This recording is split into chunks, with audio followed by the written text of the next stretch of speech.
No bastard ever won war by dying for his country. He won it by making the other poor dumb bastard die for his country.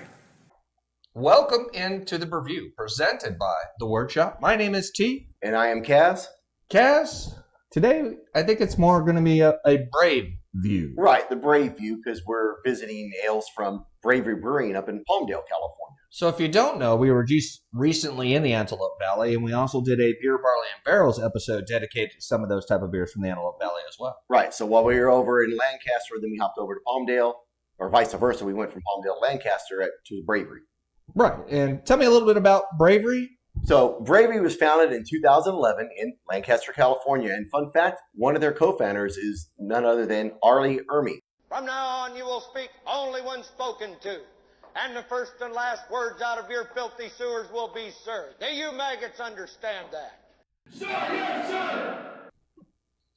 Wow, okay. So we'll call him Sir from now on. Absolutely. So he was one of the co-founders there, and they have a whole military theme of the brewery. It's a very cool place to be, even if you haven't served in the military, but if you have, it just has a special meaning there. They have a wall of bravery that has photos of a bunch of people who've served. It's decorated in military theme. They have models of different aircraft overhead, I think a B-25 bomber, SR-71 Blackbird. They also, this is really cool, in a glass case, they have the drill instructors, Mr. Sir, yes, sir, uniform, Class A uniform from the film Full Metal Jacket. If you haven't been noticing the whole time we've been describing what's happening inside the brewery, at least with the aesthetics, we've been flashing up some of the imagery that we captured while we were there. And yeah, it's truly awesome that they actually got that uniform. It really sets the tone in the environment there. That wall of bravery is really cool. I know I'm a veteran of the Army. I know Kaz is a veteran of the Marine Corps. So we both really love breweries that are dedicated towards, our men and women, our fighting men and women that serve our great country. Yeah, I wish I would have found out about this place when Mr. Ermy was still alive, Gunny, because it would have been cool to visit him, because I heard he hung out there a lot and just was really a chill guy to hang out and have a beer with. So that would have been a cool one. But it's still there. They still honor him there, and it's a good place to go. They have a lot of big beers. We brought back a couple for you. They're really, if you're a fan of big body, full bodied, high gravity beers, this is a place for you. Well, Jim loves a specific gravity, so I don't know if we're going to hit that specific gravity this time. But let's start to talk about some of these beers. Let's start with those. Let's start with all three of these. Go ahead, Kaz. Sure. So these first two are called the Beasts. They're Russian Imperial Stouts. We have two variants of them. They're aged in different barrels. This first one is in a vanilla bourbon barrel, and the second one is in a brandy bourbon barrel. So we're going to get a little bit of a case study. Brandy barrel, not brandy bourbon. Right. So we're going to get a little bit of a case study in how the barrel actually affects, because it's the same stout. Right. And then the third beer is their 2019 anniversary edition. That is a blend of, I think, 5 different ales. They have stouts, wee heavies, and strong ales in there that they blended. And they're all barrel-aged beers that they then blended. So our wild card here, I guess we'll refer to this one as, is actually a 10.6. And what were these two? We have a 12.9 and a 10.9. We're probably not going to be able to walk after this particular episode of the review. So what we're going to do this time around, Kaz, is I think we're going to pour all three and then just do all three of the tastings at one time. It's not too unfamiliar to the show. We did this recently with the Belgium beers here on the review. I'm really stoked that Kaz is on the show with me today, because normally I have somebody else. So we're going to go ahead and we're going to peel the wax off these. Yeah, peel the wax, then pop the cap, pour them. But of course I'm on the show. I wouldn't let you drink these beers without me. Well, it's a shame that the producer won't be able to be drinking these beers today, just Jim. No. I don't think we're going to save any for him. So, it's not happening. No. We're going to pop the tops. Go ahead, Kaz. Was there something you want to add? I was just going to say, is the producer just Jim, or is it Private Pile? I don't know. It's probably Private Pile, which means he's probably going to go crazy if we don't share it with him. Full Metal Jacket. We're going to pop the tops, pour them. We'll be right back. See you soon. All right, we're back. And I think Ermy, or Sir. Well, thank you very much. Sir would be very happy to know that we're really dress here on the set. Yes, we have good alignment here. And Kaz did a fantastic job removing our wax seals that covered our bottle. I mean, these two on the ends here are perfect. I don't know what happened here. Wow, the red was a little more challenging. But I have lots of experience in peeling the wax off. I've only had to spit out some wax a couple times, so I won't have to do it this time.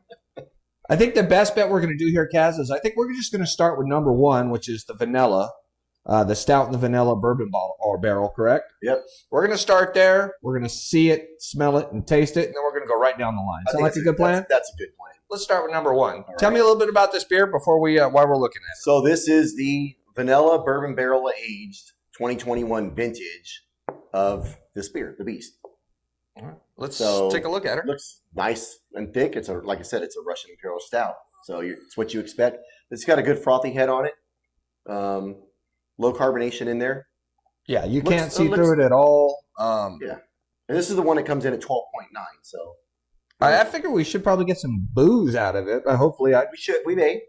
let's put it to the nose. It's not too old. It's from last year, so it's a fresh one. Yeah. Little vanilla, I'm getting vanilla, no booze. no booze, No booze. no booze at all. I'm not picking up any booze. Vanilla, and there's something sweet, little sweeter there, like a marshmallow or something. Maybe yeah. I'm not picking up chocolate on the nose either, but vanilla, I don't know. Ready to taste? Heck yeah. Let's do it. That is outstanding. That's outstanding. And just like the nose, there's very little heat from the bourbon barrels on. Yeah, there's no alcohol really at all. No, they did a good job. Some breweries try to overdo it, and you're just tasting pure booze, and it just kills the flavor of the beer. This is a good blend. I'm getting a little like espresso in the background. It almost kind of like a vanilla espresso coffee kind of thing going on there. I don't know if you're tasting that or not. There's definitely a chocolate, like a dark, rich chocolate in it. Chocolate, but it's not over sweet. There is that little bitterness on the back end, like you would get from a coffee.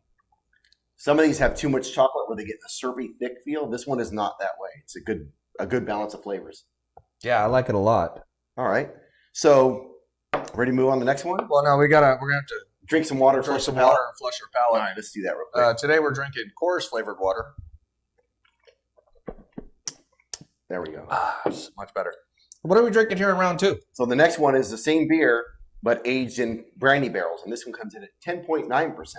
So I guess I don't know the 2% difference. I didn't know that bourbon barrels would add that much of a difference in variation because these are the same base beers, but that's what they're showing. That is pretty interesting. So there is the devil's cut that's in the wood Yeah, that is still alcohol for right. all So intents and purposes. if it's a fresh, Barrel spirit barrel that's only been used once, it should soak in some of that and get some alcohol in That's it. interesting. Let's go ahead and take a look at it.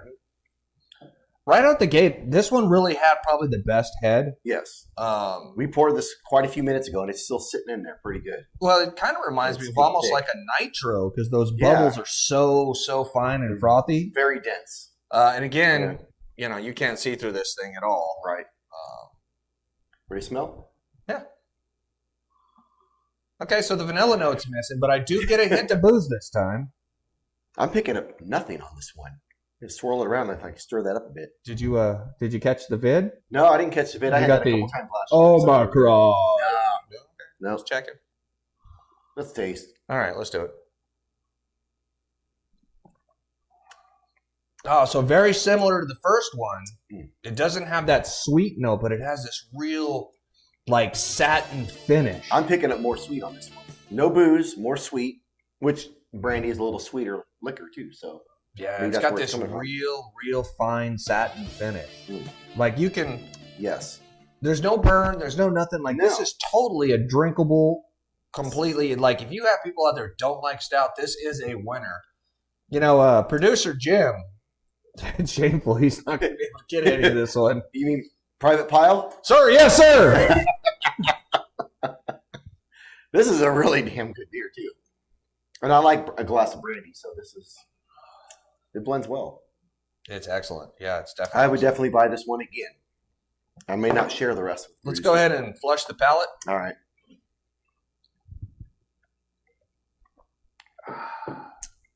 It's important to hydrate, guys. Here in California, we're still pretty warm. Yeah. Today we're, I think, somewhere around 70. So In January. Sorry, you folks in the Midwest and East Coast. yeah, so we hydrate around here because that's what we Californians do. So now it's time for the coup de grace. All right, so the wild card here is it's a barrel-aged anniversary blend. And from 2019, so we've been holding on this one for a little bit, sitting. It's a great blend of 5 different ales, and Pete's going to talk about it. So forgive me if I have to go ahead and read the bottle because there's a lot of substance going on in this bottle here. So we have 50% Imperial Stout, We have 20% bourbon barrel and imperial rye porter, 10% bourbon barrel aged old ale. I guess it's really, really old. Brandy barrel aged old ale, which is also apparently really old. And then a wee heavy, 10%. Yeah, it's going to be interesting to try because usually, you know, when they first barrel aged beers, they have a lot of heat to them. This one's been sitting for about 2.5 years. But these didn't have a lot of heat to start, so I'm really curious to see where that flavor comes in with all that blend. Well, it's a 10.6, and it's at 61 IBUs. Right. So we're probably going to kick it up a little bit. The first thing I notice when I'm looking at this one is in certain light, it reminds me of like a Belgium. Like a quad, a Belgian quad, or maybe even a strong ale. Strong ale, yeah. All wee heavy is in there. So I think throwing in the old ales and the wee heavy kind of cut the opacity of the stout and the porter. Yeah, it's pretty interesting. The head is something else. Very minimal. Very minimal. It doesn't have those fine bubbles that we had in that last one. No. Let's go ahead and put it to the nose. All right. I'm picking up the aromas of an old and a wee, not the stout or the porter. Are you getting like a raisin maybe? Or a prune? Fig, prune, something date, like that. Some sort of a fruit. Some sort of, darker fruit. Let's give it a taste. Absolutely. You know, this Frankenstein beer. Here's to a son, to the house of Frankenstein. I guess is what we'll refer to it as. It sounds kind of scary at first, thinking, you know, maybe you might not like one of those type of styles that's blended in there, but the blending here is absolutely amazing. I like it. They did a great job blending it. You really can't tell it was aged in spirit barrels, which is okay. It adds to the flavor, but not the heat in there. I think that's what helps with it. And the blend is a good job. There is a ton of complexity in this beer. Yeah. If you drank this without reading it, you'd be trying, and not knowing it was a blend, you'd be trying to figure out what in the heck kind of. Yeah, because it doesn't really lean either way. Lean anyway. I mean, I have like that stout finish that we had from these two, that real fine, you know, smooth stout satin finish. But I get all these high hop notes sometimes too. Like a wee heavy. Yeah. It's rather incredible. This is a great beer. Yep. Poor producer Just Jim. Well, let's wait until we're done. We'll pour him something. Yeah.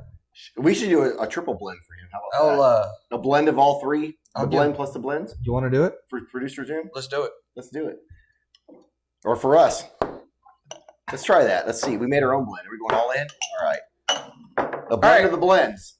Guys, we've created a blend we are now calling the Brave Blend because it's rather brave that we've done this. Well, you remember when you were a little kid, you used to go to 7-Eleven and try all the things, call it a suicide? It's now called a blend. So here we go. Here we go.